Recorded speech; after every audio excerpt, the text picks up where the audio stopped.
Magandang araw mga kaibigan. Samahan niyo po akong muli para sa isang kwento ng pag-ibig na tiyak nakapupulutan ng aral at magpapaantig sa inyong mga puso. Pero kung bago ka pa lamang, ay pakilike po ng ating video. Pakiclick ng subscribe button, gayon din ang bell icon para lagi kang updated sa mga susunod ko pang upload.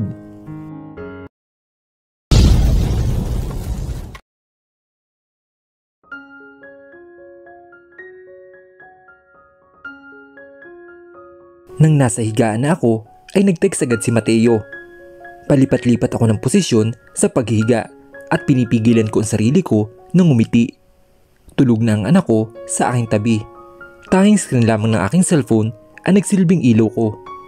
Patagilid akong humiga at saka tiningnan ang phone ko. Nagtipa ako ng reply. "Nakauwi ka na ba, Mateo?" "Yup. I just took a shower, baby." "Mabuti naman at nakauwi ka ng maayos." "Baby, I am expecting you here in my condo tomorrow." Napasingap ako at biglang natigilan. Napatungo ako sabay tipa ng bagong reply. "Hindi ako sigurado kung makakapunta ako, Mateo." "Hindi tayo nakapag-date kanina. Magkikita pa rin naman tayo." "Hindi naman kasi pwede na halos dito ka na umuwi. May pamilya ka pa naman at may magulang." "Lol, I'm old enough to handle myself, baby. I can finally marry you with this age." Uminit ang pisngi ko. "Where's my reply?" "Hey, you didn't reply I love you too kanina. I was waiting for it." "No load." Nanginginig na ang kamay ko at halos hindi ko na mapigilan ang pagngiti ko. Magtitipa na sana ako ng reply, ngunit halos mahulog ang phone ko sa sahig na bigla na lamang siyang tumawag. Napasingap ako at agad bumangon sa kama. Nagpalinga-linga pa ako bago ko sinagot ang tawag niya. "Hello? Baby," he chuckled. "Why aren't you replying?" Hindi agad ako nakasagot. "Hey, you owe me. I did not hear you I love you too. And I want to hear it right now." "Mateo," nanginig ang boses ko.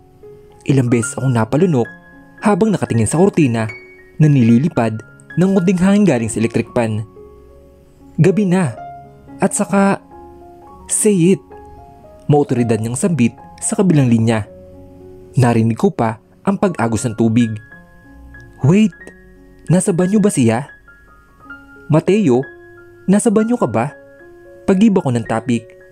Narinig ko kasi ang pag-agos ng tubig. "Yup, baby. Why? Wanna join me?" Uminit ang pisngi ko. "Mag-shower ka muna." "No, just say it, baby. Please." Kinuyom ko ang kamo ko at saka huminga ng malalim. Hindi ako sanay na maging vocal sa feelings ko. "I love him."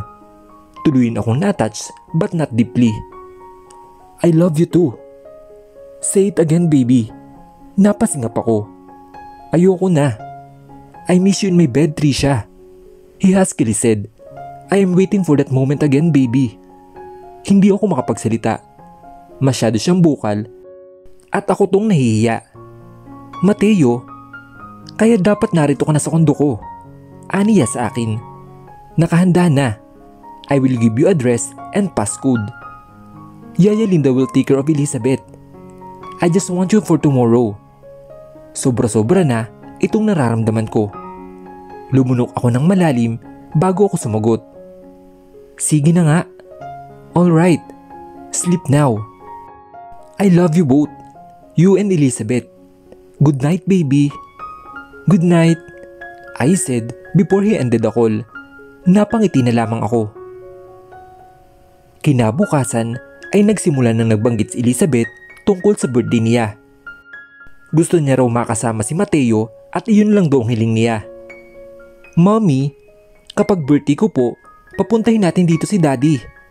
Maligayang sambit ni Elizabeth habang inaayos ko ang kanyang buhok. "Oo naman anak." Nakangiti kong sagot sa kanya. Nilagyan ko ng hairpin ang kanyang buhok at nilagyan ko pa siya ng perfume ko. "Last na ito ha. Bawal pa sa bata ang perfume, anak." Paalala ko sa kanya. Ang dapat sa mga batang katulad mo ay pulbo lang. Ngumuso siya at tiningnan niya ako sa salamin. Then, gusto ko na po lumaki agad para maging katulad mo ako po, Mami. Kinurot ko ang kanyang pisngi sabay ngiti sa kanya. Hindi pwede anak, wala na akong mayayakap. Mami naman, joke lang anak, at humalakhak ako. Ngayong araw ay balak kong enroll si Elizabeth sa daycare dito sa barangay. Gusto ni Mateo sa mamahaling eskwelahan pero sinabi ko sa kanya na hindi niya pwedeng gamitin ang pera niya sa amin. Lalo na't hindi pa kami mag-asawa. Magandang opportunity iyon para sa anak ko. Pero mas gusto ko na ganito na lang muna. Porket boyfriend ko siya ay hindi na siya ang gagastos sa pangangailangan ko lalo na sa anak ko. Ngayon din ang araw ng planong pagkakita namin ni Jenny. Matagal na kaming hindi nagkita at ngayong may oras siya ay gusto niya raw makita ang aking anak.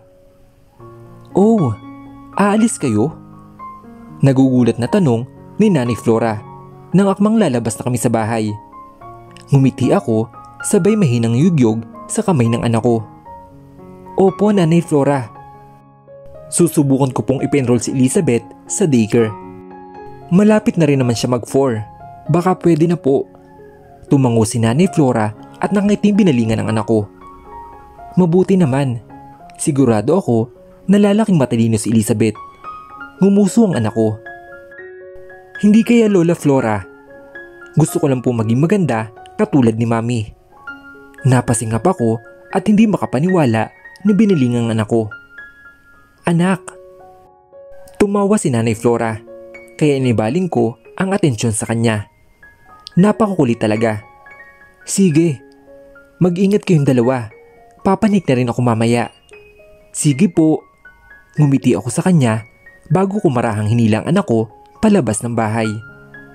Gulat na gulat ang anak ko habang kaharap namin ang kaibigan namin at dating katrabaho ko na si Jenny. Sobrang tili niya at halos yugyugin ako. OMG girl! Talagang may anak ka na. Carbon copy. Tili niya. Ha? Umupo siya para magka-level sila ng aking anak. How old are you, baby?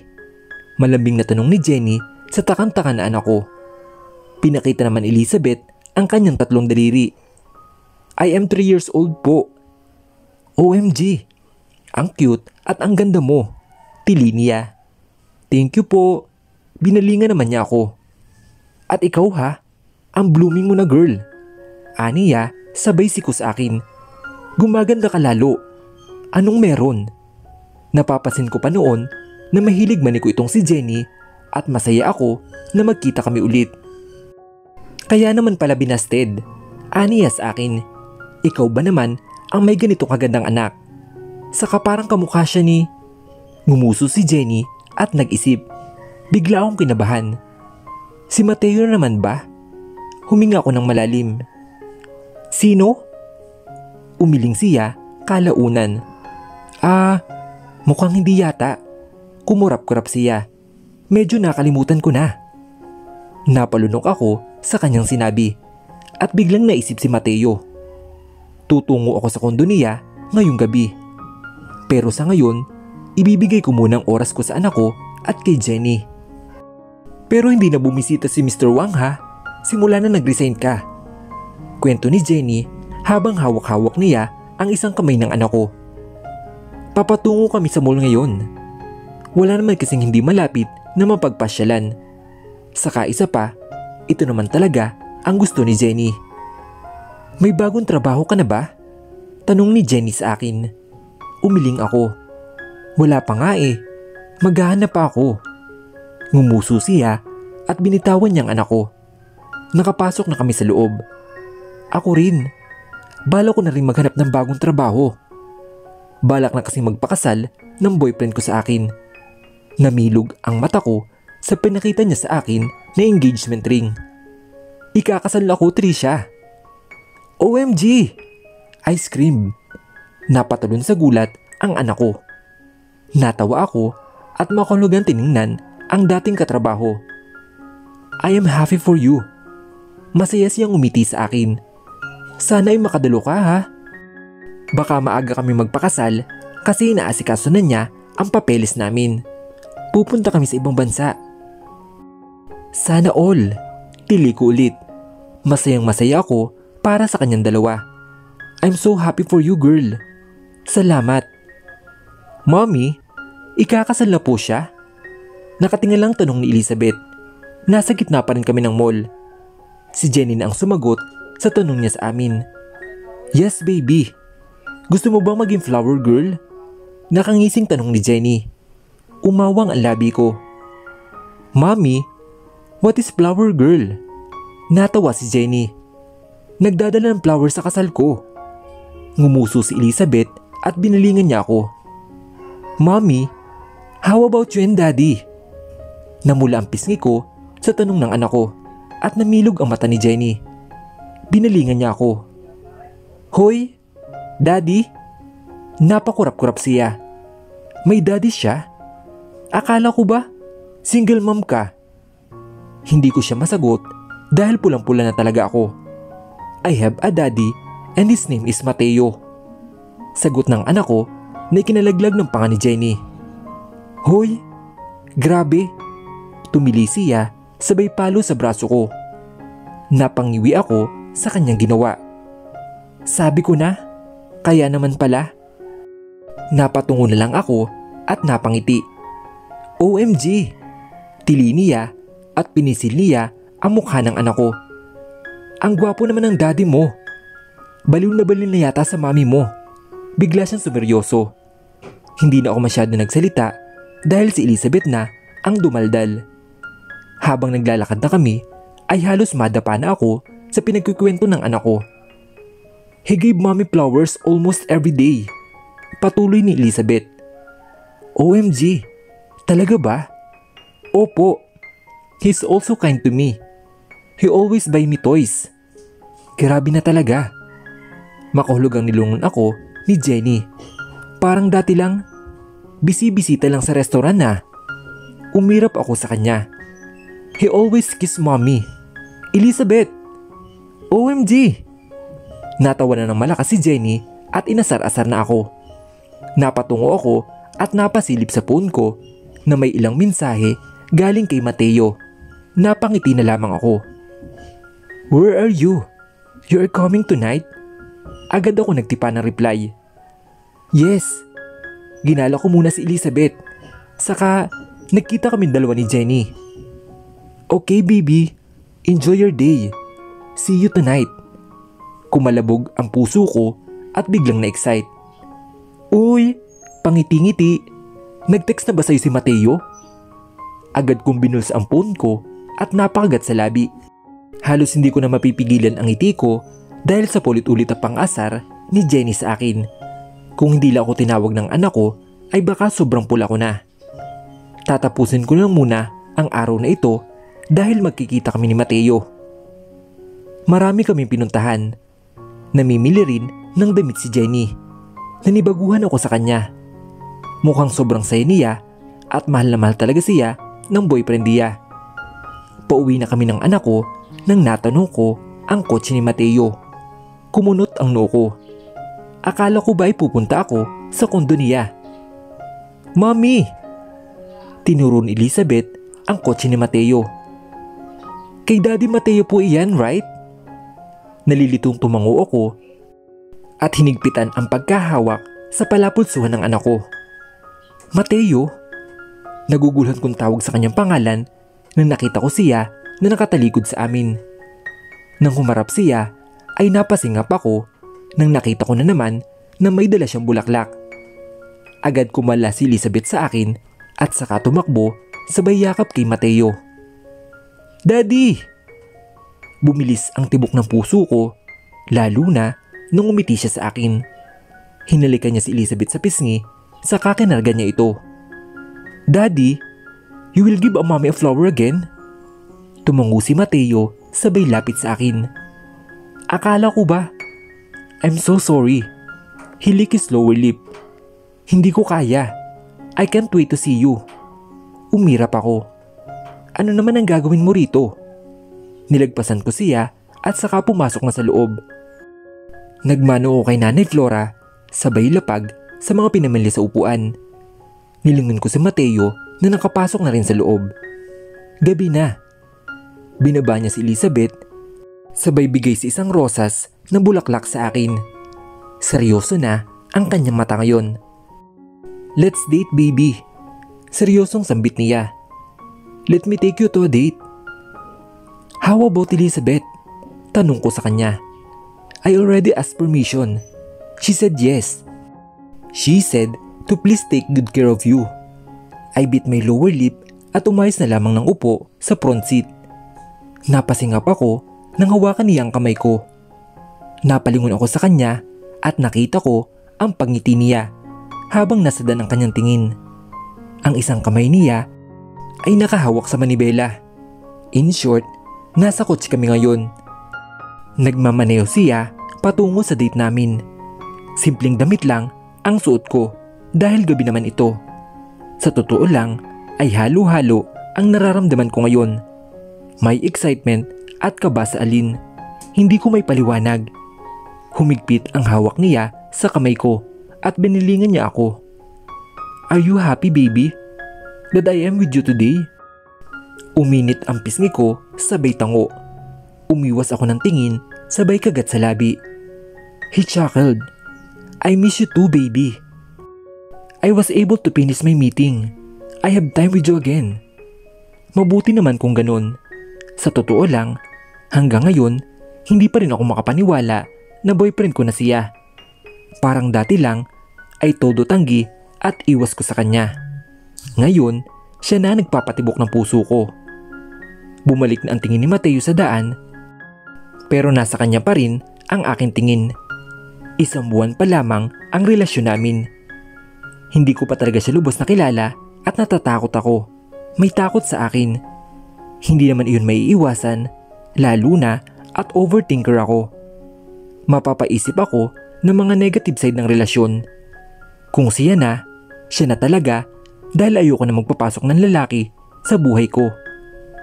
Dinala niya ako sa isang mamahaling restaurant. Hapit-hapit ni Mateo ang bewang ko habang naghahanap kami ng upuan. Iginaya kami ng isang lalaki na nakasuot patungo sa isang magarbo at romantikong lamesa at upuan. Napangiti ako dahil sa sobrang pagkamangha. Ang ganda ng lugar na ito. This is one of the restaurant that I owned. This will be yours once you will marry me. Bulong niya sabay halik sa pisngi ko. Umawang ang labi ko at nag-init agad ang pisngi. Ang seryoso niya magsalita. Nakakadala. Hindi ko na siya sinagot at nang pinaghilan niya ako ng upuan ay saka siya umupo sa katapat na upuan. Tumikim siya. Ako naman ay nagpalingalinga bago ko hinarap ang boyfriend ko. Kumunot ang noo ko nang may mapansin ako sa kanya. Are you wearing a perfume? Nakita ko na agad na namula ang tenga niya. Tumikim siya. Hindi ba mabango? He worriedly asked. Bago ko pa lang itong binili. I shrugged. Hindi naman. Napansin ko lang. Mas gusto ko yung unang perfume mo. Umayos siya ng upo. You do? Tumango ako. Saka hindi siya masakit sa ilong. Dagdag ko pa. Tumango siya. Alright. Namilog ang mata ko. Anong ibig mong sabihin? I will buy your favorite perfume. Hala, umiling agad ako. Hindi mo naman kailangang magpalit kung favorite mo yan. No, I changed my perfume to impress you. Yet you're not. He smiled at me. Next time, I will wear the perfume that you like. Napalunok ako at hindi na lamang nagsalita. By the way, you want to go to my condo tonight? Niliitan ko siya ng mata. He grinned at me. Umirap ako. Ano naman ang gagawin ko roon? Talk? Patanong niya sagot. Natawa ko. Sigurado ka ba riyan? He chuckled. It depends. Talaga lang ha? Come on. I can live without having sex with you, baby. Umirap ako. Sus, I can sleep beside you without having sex, baby. Nagbago ang ekspresyon niya. We can totally cuddle without having sex. Uminit ang pisngi ko. Bakit ba natin yan pinag-uusapan? Because I want to tell you that I am serious with you. Hindi lang sex ang habol ko sa iyo. Because if I'm not in love with you, I can have sex with anyone I like. But I am serious with you, baby. Hindi na ako nagsalita. Masyado na akong nadala sa kanyang kaseryosohan. Maya-maya ay tinawag na ni Mateo ang isang waiter. May sinabi siya rito bago ito umalis. Tumikim si Mateo. "You like this place?" Tanong niya sa akin. Tumango ako. "Oo naman. Maganda naman dito." Umawang ang labi niya sabay tango sa akin. "Good. By the way, Mateo." Pareho kaming natigilan ng isang boses ng babae ang aming narinig. Nang binalingan ko ito, ay napaawang ang bibig ko nang nakita ko na ito nakasama niyang kadate dati, si Jelay. Tumakbo siya patungo kay Mateo at walang sabi-sabing halikan niya ito sa mismong harapan ko. Napatulala ako at napasinghap. Nag-iwas ako ng tingin kasabay ng pagkirot ng puso ko. What the hell? Shit! What are you doing, Jelay? Nakita ko na maras na tinulak ni Mateo si Jelay, kaya gulat na napatras ito. What the hell, Mateo? Nakita ko na dumapo ang tingin ni Mateo sa akin. Namula siya na nakita niyang hindi ako nakangiti. Sino ba naman ang ngingiti sa ganun? I have a date with me, Jelay. Matigas na sabit ni Mateo habang nakatingin sa akin. Trisha. Oh, binalingan ako ni Jelay. Pinasadahan niya ako ng tingin sabay taas ng kilay. Your secretary? Napayuko ako. Sumikip ang dibdib ko. Hindi ko kasi yun inaasahan. She's my girlfriend, Jelay. Mariing sambit ni Mateo. Humalakhak si Jelay. Are you serious? Girlfriend? You don't do that, Mateo. Hindi nagsalita si Mateo. Napawi ang ngiti ni Jelay at napatingin sa aming dalawa. You're serious with her? Tinuro niya ako sabay tawa ulit. She's beautiful, Mateo. But she's not rich. Mas niniwala pa ako na sekretary mo siya. Leave us alone.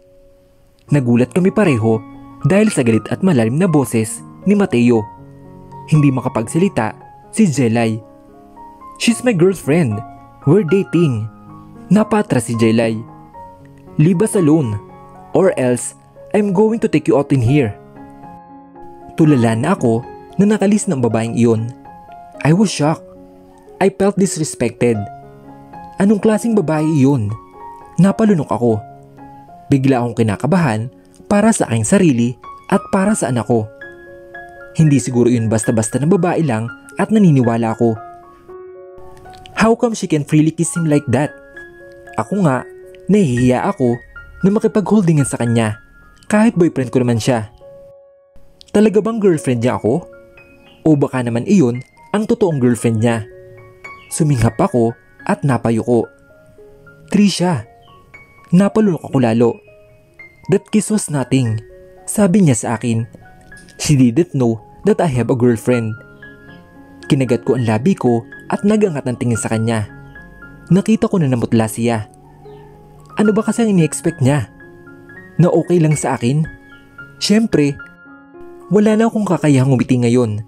Sira na ang date na ito at gusto ko na lamang umuwi. Hinawakan ni Mateo ang kamay ko na nasa lamesa. Napatingin ako roon. I'm sorry, baby. Nag-iwas agad ako ng tingin at binawi ang kamay ko. Kumain na lang tayo, Mateo, at gusto ko nang umuwi. Hindi siya makapagsalita matapos kong sabihin iyon. Kumirot ang puso ko sa hindi malamang dahilan. Isang buwan pa lang kami tapos may ganun na. Paano kapag nagtagal pa kami tapos may ganun pa rin? Ang relasyon na ito ay hindi lang para sa aming dalawa. May anak ako. May anak ako na umaasa sa akin at kay Mateo. Trisha. Tumulo ang luha ko sa aking mata. Bago pa man natakman ang mukha ko ay lumapit na si Mateo sa akin at sinapu niya ang mukha ko. I'm sorry, baby. He wiped my tears using his own hand. I'm sorry baby. Napayuko na lamang ako at suminghot na lamang ng hangin. I am so sorry. He immediately hugged me and kissed me on my forehead. Tahimik akong lumuluha. Hindi ko na yata napigilan ang aking emosyon. Lalo na nang harap-harapan niyang pinakita sa akin. We had our quiet dinner date. Hindi ako nagsalita at palagi siyang nagsosorry sa akin. Hindi ko siya masisisi. Babae niya iyon siguro at naging parte ng buhay niya iyon bago pa man siya pumasok sa buhay ko. She's pretty. Hindi ko may pagkakaila iyon. If Mateo will choose her in the future, might as well cut our ties today. Mateo, nasa platong aking tingin. I think we should break up. Narinig ko ang pagkalabog ng upuan at ng kutsara. Napasingap ako nang napatayo si Mateo sa sinabi ko. What? No baby. Umiling ako. Kung ganun lang din, kung may babaeng i-eksena, I will save myself from heartbreak. Ako na lang magpapaliwanag sa anak ko. Kumunot ang noo ni Mateo at dumilim ang kanyang tingin. We won't break up. Sabi niya sa akin. You will not break with me. Mateo, I will tell her to stay away from our lives. Trisha, if that's what you want, just don't break up on me. But, hindi kita ihatid sa inyo. Malamig niyang sabi sa akin.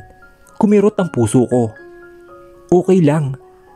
You will stay in my condo tonight. Napasingap ako at napatingala sa kanya. What?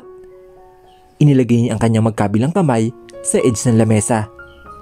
Ayokong uuwi ka na may sama ng loob sa akin, baby. We will fix this minor issue of our relationship. Kailangan ba talaga sa kondo mo? Tumango siya at umupo ulit. Oo, hindi solusyon ang paghiwalay, baby.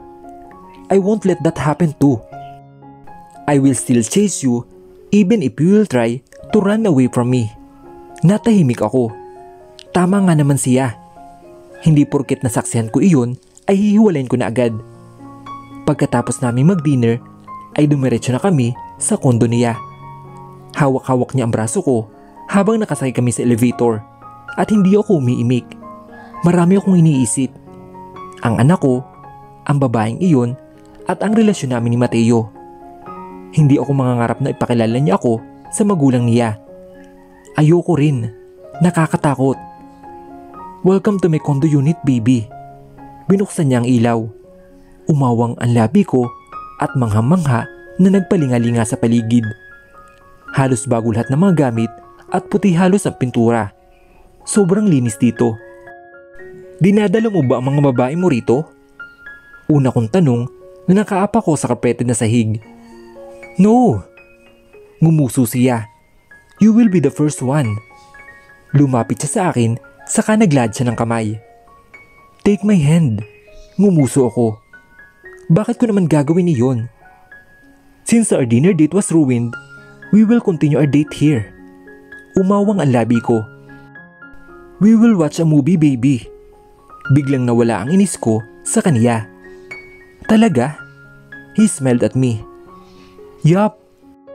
I have a big screen on my room. You can pick whatever movie you want to watch. Tumango ako at agad tinanggap ang kanyang kamay. Tama nga si Mateo.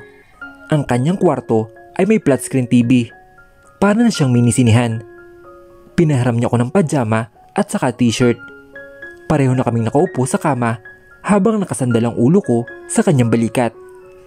Hawak-hawak kong remote habang namimili ng movies. Tumingala ako sa kanya. Napasingap ako na nagtama ang aming paningin. Tanging TV lang ang nagliliwanag, kaya masyadong madilim ang kanyang mukha bukod sa mata niya. Hinawakan niya ang kamay ko at hinigpitan ang pagkahawak nito. Why? Ngumuso ako. Gusto ko panoorin yung 50 Shades of Grey. Uminit ang pisngi ko. Nang napansin niya ang reaksyon ko, ay halos ibino niya ang kanyang mukha sa leeg ko. Nakaramdam ako ng kiliti sa aking tiyan. Really? He chuckled. I am better than Christian Grey. Mahina kong sinabunutan ang buhok niya. Lumayo ka nga. Manonood ako, Mateo. Humalakak siya sabay layo sa akin. Pilyo na ang kanyang ngiti at kung anumang oras ay baka pagtripan na naman ako. Okay, watch.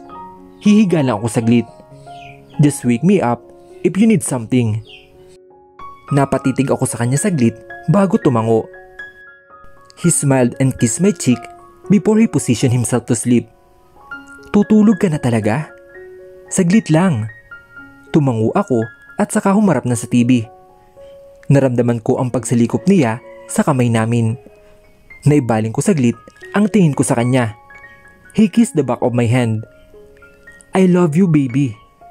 Don't try breaking up with me because I will not allow it.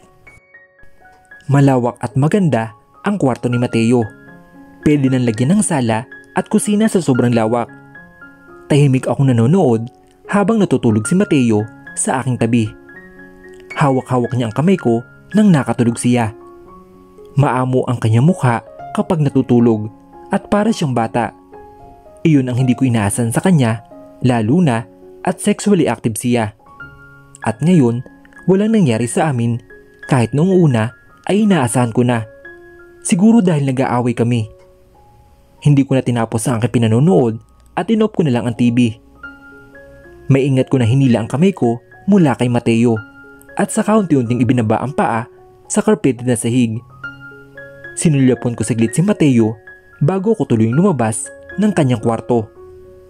Maingat kong sinara ang pinto saka nilibot ang mata sa buong unit. Ang yaman-yaman ni Mateo. Mas lalo tuloy ako naging curious kung paano siya naging mayaman. Kung mayaman ang magulang niya, paano niya napayaman ang sarili niya? Napayuko ako at naisip ko ang babaeng iyon. Publikong hinilikan niya si Mateo na parang normal na lang para sa kanilang dalawa.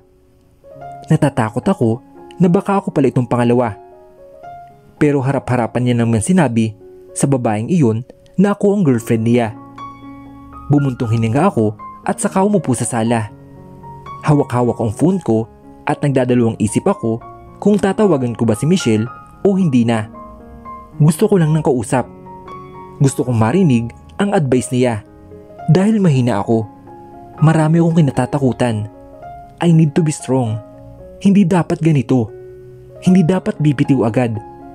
Kaya gusto kong manghingi ng advice sa kaibigan ko na walang kamalay-malay sa relasyon ko ngayon.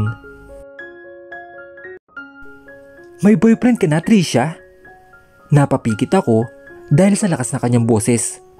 Nakatayo ako malapit sa refrigerator ni Mateo habang katawagan si Michelle. Sinabi ko sa kanya na may boyfriend na ako at inaasahan ko na ang kanyang reaksyon. Masyado lang siyang na-over ngayon dahil mukhang papatulog na sana siya. Meron. Nilihim mo sa akin? Hindi makapaniwala ang tanong niya. Na-imagine ko na lang ang paglaki ng mata niya. Pasensya na. Eh sino? Gwapo ba? Mayaman ba? Tanggap ba si Elizabeth? Hindi ka ba lugi dyan? Dax ba? Namula ang pisngi ko dahil sa kanyang sunod-sunod na tanong. Tumikim ako. Anong klaseng tanong ba iyan? Tanong ko sa kanya. Tumawag ako para manghingi ng advice sa'yo.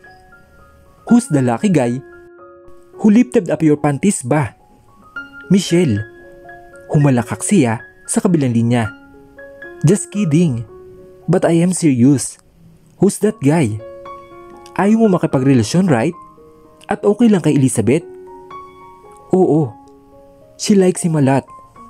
But Michelle, he's a former playboy. Hindi ko alam kung hanggang ngayon ba. Natatakot ako, okay? OMG. Nanlumo ako. We were having a dinner kanina. And a girl he knew suddenly came and kissed him. Oh my gosh. She gasped. Oh my gosh. Talaga? Nasaktan ka ba? Malamang Michelle. OMG friend. In love ka na talaga. At tumawa siya. Ano ba nakakatawa? I rolled my eyes. I am here for some advice. Sinabi ko na makipag-break ako tapos ayaw niya. Ano ba ang gagawin ko? Pinaluwanag ba niya ang side niya? Naging seryoso ang boses ni Michelle. Oo. He told me it was nothing. Ayos naman pala. So, sino itong si Girl na umiksena? Ex niya? Bumuntong hininga ako. Hindi yata. Friends? Hindi ko alam. Ba't niya hinalikan kung friend lang? Pagmamaktol niya. Alam mo ba? Baka kabit ka niya na. Advice ko lang na huwag kang magpapaapi. Naku, sinasabi ko sa'yo. Alam ko naman na hindi ka nagpapaapi dati. Pero ewan ko lang sa iyo ngayon. Baka tuluyan ka na nagbago. I bit my lower lip. I just lost my confidence of fighting back then since I got pregnant. Nagbago na ang lahat simula nun, and I don't think I can fight back. Can you give me an advice? Kung dapat ko bang ipagpatuloy ang relasyon namin? I asked nervously. It's up to you, Trisha. Kung ayaw mo masaktan, pwede mo namang i-break at saka bakit ka naman nahihirapan? Hindi ba? Madali lang para sa iyo yan noon? Hindi ako makasagot sa kanyang tanong. Tama siya. Sa mga naging boyfriend ko noon, madali lang sa akin ang makipag-break at imposibleng walang pain sa relasyon. Meron iyan. Kung mahal mo siya, ay pagkakatiwalaan mo siya, Trisha. Hindi madali iyan, lalo na at may anak ka na. Hindi ba't gusto niya si Elizabeth? Kapag nagkahiwalay kayo, isipin mo ang magiging reaksyon ng anak mo. Napatango ako at napayuko. Tama ka. What? Malulungkot ang anak ko. Sabi ko at napatungo ako. Ayan nga. At huwag ka rin padalos-dalos sa desisyon mo. Baka ikaw lang din ang masasaktan sa huli. Ang ako sa iyo ay kilalanin mo ng gusto yung boyfriend mo at ang babaeng iyon. Malalaman mo na seryoso siya sa iyo kapag ipinakilala ka niya sa magulang niya. Mas lalo lamang akong nawalan ng lakas ng loob sa sinabi niya. Nang may baba ko ang tawag ay napainom na lamang ako ng tubig at napaupo sa upuan. Ano ba itong nasa isip ko? Hindi dapat ako mawalan lakas o pag-asa o ibaba ang tingin sa sarili dahil lang sa babaeng iyon. Boyfriend ko si Mateo at hindi ko alam kung ano ang relasyon niya sa babaeng iyon. I just hope na makakapagtimpi ako kapag nakita kami ulit dahil baka lumabas ang totoong ugali ko.